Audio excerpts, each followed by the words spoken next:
신명기 11장 말씀입니다.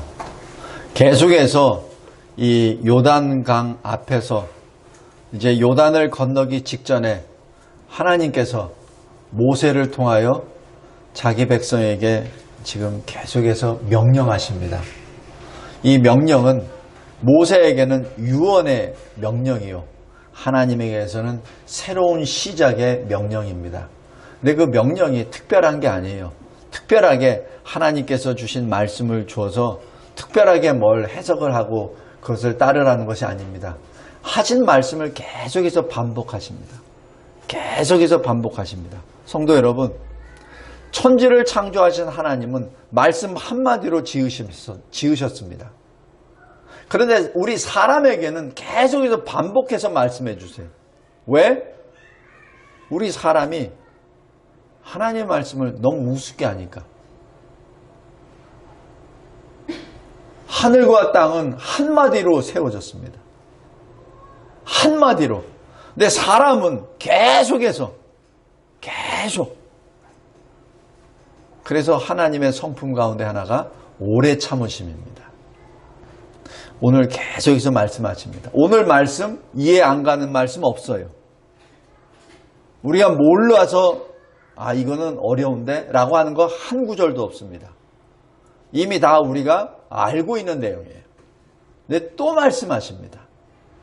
먼저 첫 번째 설교해 보세요. 1절에서 7절 기억하라입니다.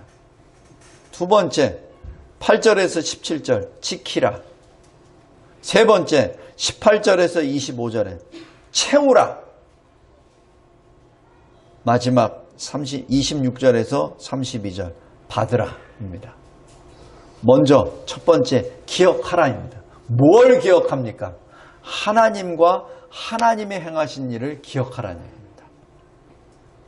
하나님의 언약대로 야곱, 이스라엘 한 가족 70명의 그 가족을 애굽에 인도해 주셔서 하늘의 별과 같이 한 나라로 만들어 주십니다. 400년 플러스 동안에. 창세기 15장에 기록되어 있는 하나님과 아브라함이 맺으신 그 언약에 따라 하나님이 그렇게 이루어 가십니다. 하나님이 행하신 모든 큰 일, 애굽에서 건져내 주신 그 일을 위해서 하나님이 어떤 일을 하셨습니까? 애굽은 심판으로, 이스라엘은 구원으로 보여주셨죠. 그 모든 큰 일을 지금 여기에 이스라엘 백성들이 다 체험했습니다. 여기 지금 모세 앞에 서 있는 사람들은 광야 2세대이기 때문에 자기가 어렸을 때 체험했든지 아니면은 광야에서 태어나서 그때 아버지로부터 들었든지 그거는 약간의 차이가 있습니다. 그러나 그 당시에 살아있었던 모세와 아론 또 여호수아 갈렙들이 산 증인이 되어서 그곳에서 어떤 일이 있었는지 그것을 증언하였습니다. 그래서 7절에 너희들이 눈으로 보았다. 하나님의 교훈과 위엄과 권능을 기억하라. 잊지 말라. 라고 2절에 말씀합니다. 그리고 지금까지 광야에서 40년 동안 광야 행진을 통해서 일어난 일들 잘 기억해봐라. 너희들이 원망했을 때 어떤 일이 벌어졌는지, 하나님을 대적했을 때 어떤 일이 벌어졌는지, 특별히 고핫 자손 중에 고라가, 고핫 자손은 누굽니까? 레위 자손 중에 특별히 언약궤를 매는 특별한 직분을 받은 사람입니다. 그러니까 자기도 언약궤를 매는데 이 모세와 아론에게 달라들죠.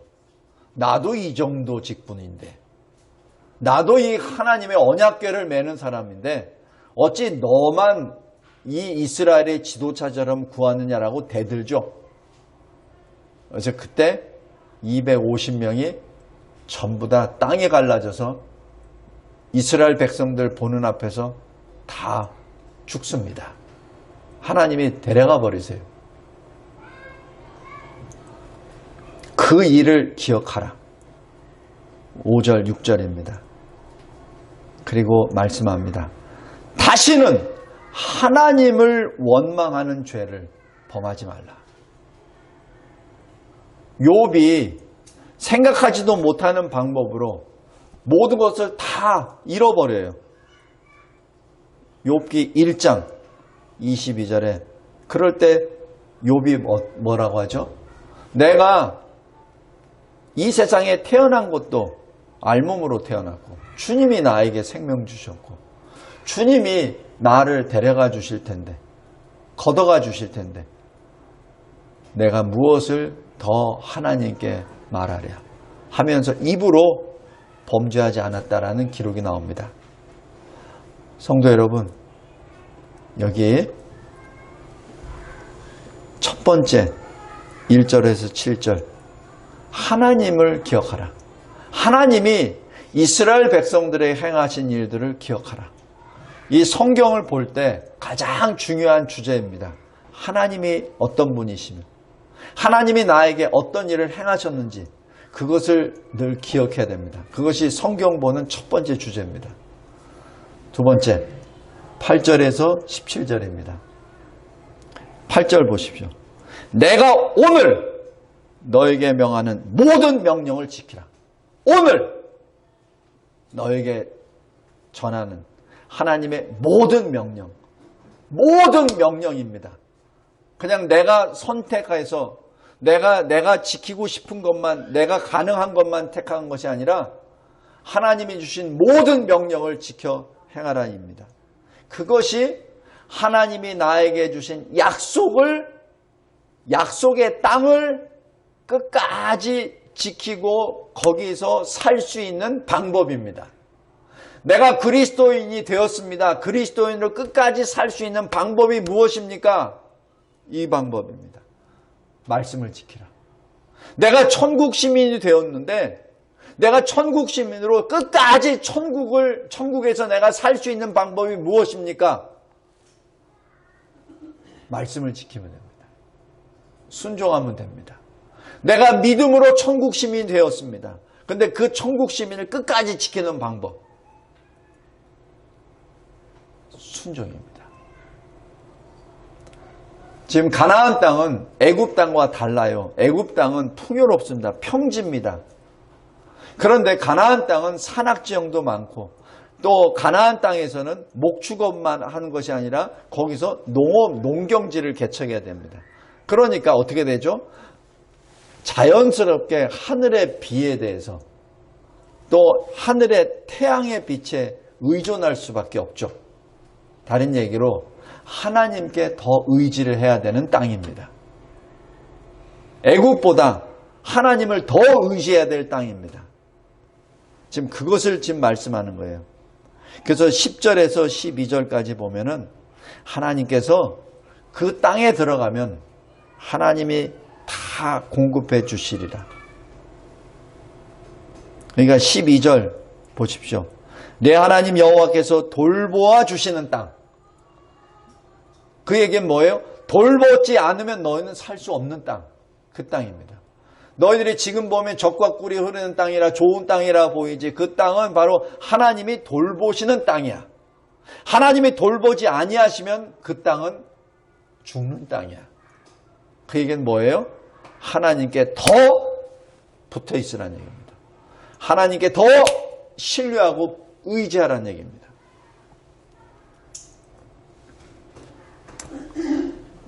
성도 여러분, 13절에서 15절까지 하나님의 말씀에 순종하는 그 백성에게 하나님은 복을 내리십니다. 복을 내리십니다. 하나님이 아브라함 시대에 아브라함을 특별히 택하여 주셔서 연단의 길을 쭉 걷게 하시죠. 창세기 12장부터 쭉 걷게 하시다가 나중에 소돔성을 멸하시기 직전에 아브라함에게 다 알려주세요. 그때 아브라함을 뭐라고 하신 줄 아세요? 내 친구다. 이렇게 말씀합니다. 내 친구다. 아브라함이 받은 여러 가지 그 별명 중에 아마 가장 아브라함의 마음을 기쁘게 하는 그 별명, 하나님의 친구입니다. 우리 하나님의 친구가 되기를 바랍니다.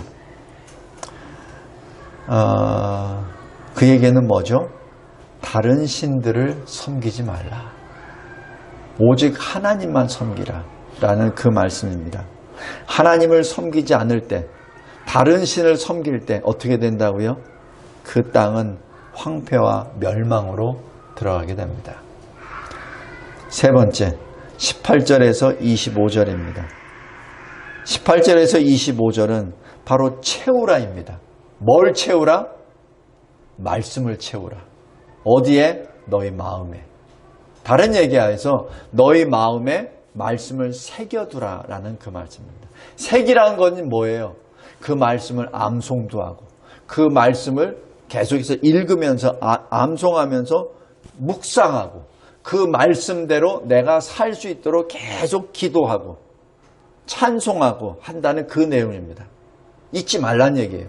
어디에 있든지 누워있든지 일어나든지 걸어다니든지 뛰든지 집에 있든지 밖에 있든지 누구를 만나든지 항상 마음속에 말씀으로 계속 채우란 얘기입니다. 그래서 누가 당신 뭐요? 라고 할 때는 입에서 뭐가 터져 나와요? 하나님의 말씀이 터져 나오죠. 어떤 아픔이 있을 때 아파요 라고 할 때 아파요와 동시에 터져 나오는 것이 하나님의 말씀입니다. 예수님이 공생애를 시작하시기 전에 40일 금식하시고 광야에서 시험을 받으시죠. 그때 어떻게 하죠? 사탄이, 마귀가, 시험하는 자가 자꾸자꾸 찔러보죠. 그때 어떻게 합니까? 하나님의 말씀이 계속 나오죠. 말씀으로 그를 내쫓아버리시죠. 말씀으로.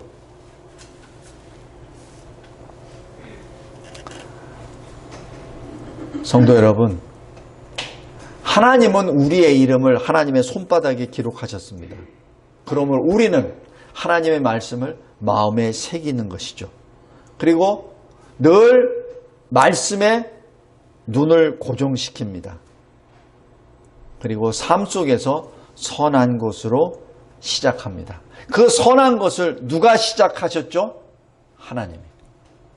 빌립보서 1장 6절입니다. 그리고 언약대로 약속의 땅으로 들어가 발바닥으로 밟는 곳을 차지하게 됩니다. 여기서 굉장히 중요한 내용이 다 주셨어요. 현재 완료입니다. 다 주셨어요. 근데 하나님 뭐라고 하시죠? 너의 발바닥으로 밟아. 너의 발바닥으로 밟는 곳을 내가 주었어 라고 말하죠. 다 주셨습니다. 그러나 발바닥으로 밟으란 얘기입니다. 순종입니다. 그랬을 때 25절입니다. 세상 사람, 모든 땅에 있는 사람들이 너희를 두려워하고 무서워하게 하시리니. 누가? 하나님이. 우리를 보고 두려워하는 것이 아니라 우리에게 능력 주시고 우리의 길을 열어주신 하나님을 두려워하는 것이죠. 너희를 능히 당할 사람이 없으리라. 성도 여러분, 우리 교회사를 쭉 보았을 때도 교회가 하나님의 말씀에 능력을 입고 나아갔을 때 세상의 악한 세력들이 지하로 내려갑니다. 그리고 세상에 빛된 교회가 이 세상에 군림합니다. 그런데 교회가 능력을 잃어버렸을 때 어떻게 되죠? 세상 권세자들이 일어나죠. 교회는 지하로 들어갑니다. 우리 지구에서도 잘 보세요. 어느 나라에서는 교회가 지상에 있고 지상에 있을 때는 악한 권세자들은 어디죠? 지하에 가 있죠. 흑암에. 우리도 그랬잖아요. 우리도 몇 년 전에는 교회가 상당히 큰 소리를 냈었습니다. 근데 지금은 교회가 입 다물고 있죠. 그리고 밑에 있었던 사람들이 위로 올라와서 교회를 누르고 있죠. 북한 잘 보세요. 공산주의자들이 딱 내려오니까 교회는 땅으로 들어가죠. 지금 아프간도 잘 보세요. 교회를 대적하는 과격 이슬람 사람들이 딱 잡아버리니까 어떻게 되죠? 교회는 들어가 버리죠. 같이 가는 거 없습니다.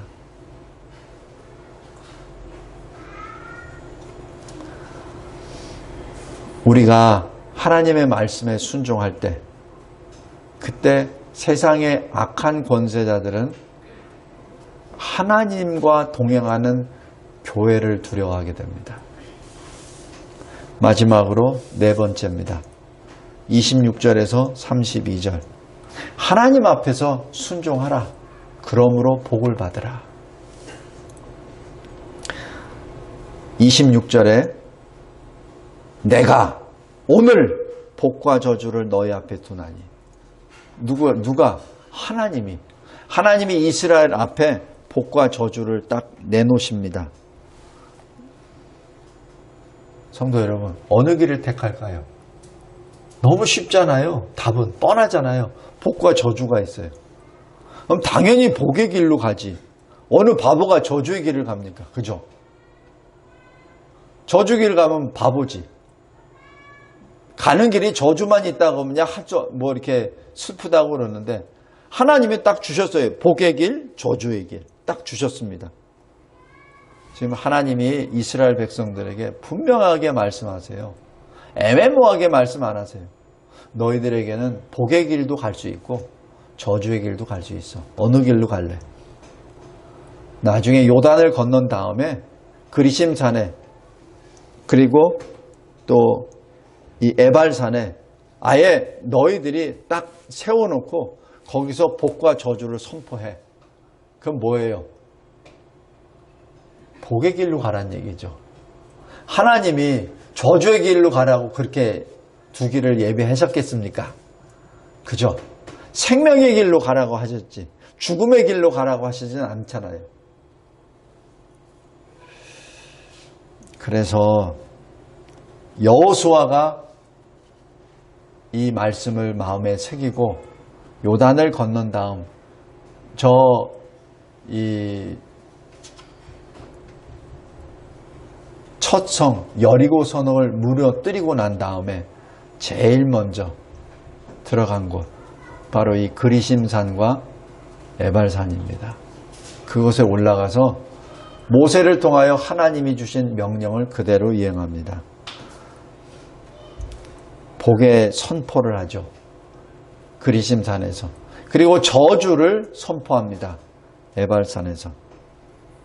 말씀을 맺겠습니다. 하나님은 거룩하십니다. 그래서 죄를 그냥 내버려 두지 않으세요. 하나님은 우리를 사랑하십니다. 근데 우리가 죄인이기 때문에 그 죄 문제를 먼저 해결하시지 아니하시고 우리를 천국으로 인도하지 않으세요. 왜냐하면 죄인이 천국에 들어가면 천국이 지옥이 됩니다. 그래서 죄 문제를 먼저 해결해 주세요. 그것이 하나님의 공의의 심판입니다. 그리고 은혜의 구원입니다. 하나님은 우리를 구원해 주시는 구원의 하나님이십니다. 우리가 잘나서? 아니요. 우리가 수가 많아서? 아니요. 하나님이 먼저 사랑하심으로, 하나님의 절대 주권의 절대 선수적인 사랑으로 하나님이 우리를 택하셨고 우리를 사랑하셨습니다. 그래서 우리는 그것 때문에 하나님을 사랑한다고 고백합니다. 우리가 사랑했기 때문에 하나님이 우리를 사랑한 것이 아니라 하나님이 우리를 먼저 사랑하셨기에 우리가 사랑합니다. 우리는 하나님을 사랑할 수 없는 존재였어요. 입만 벌리면 악을 범하는 죄인이었거든요. 그런데 하나님 먼저 사랑하셨기에, 사랑의 옷을 입었기에 우리가 하나님을 사랑한다고 합니다. 요한일서 4장 19절입니다. 그런데 우리가 사랑을 입었으면 어떻게 사랑받은 자라고 나타날 수 있나요? 그것이 말씀 순종입니다. 내가 하나님과 동행해요. 동행한다는 걸 어떻게 알죠? 하나님이 하시는 말씀을 순종할 때 동행한다고 얘기하죠. 그죠? 내가 동행한다고 하면서 하나님 주시는 말씀 하나도 안 들어. 그럼 그게 동행하는 거예요? 하나님을 대적하고 싸우는 거지. 하나님과 동행한다는 자체가 하나님 말씀을 듣고 순종한다는 얘기입니다. 그랬을 때 하나님이 기뻐하시는 것이죠. 예수님이 이 문제에 대해서 분명히 말씀하십니다. 마태복음 12장 50절. 누구든지 하늘에 계신 내 아버지의 뜻대로 행하는 자가 내 형제요, 자매요, 어머니니라. 오늘 신명기 11장 하나님의 백성인가? 그렇다면 말씀을 지키라. 행하라. 너희에게 행한 모든 일들을 잊지 말고 지키라. 기억하라. 기도하겠습니다. 하나님 아버지 감사하고 감사합니다. 하나님께서 주시는 이 위대한 생명의 말씀을 마음에 새기며 다시 주께 걸어 나아갑니다. 하나님, 시편 17편에 있는 것처럼 다윗의 기도가 우리의 기도가 되게 하여 주시고 끝까지 이 세상 가운데, 이 광야 같은 세상 가운데 영적 싸움에서 끝까지 싸워서 하나님의 형상이 회복되는 새 사람으로 하나님의 영광을 나타내는, 하나님을 기쁘시게 하는 표를 받은 자로 하나님과 동행하는 주의 사람이 되게 하옵소서. 예수 그리스도의 이름으로 기도드리옵나이다. 아멘.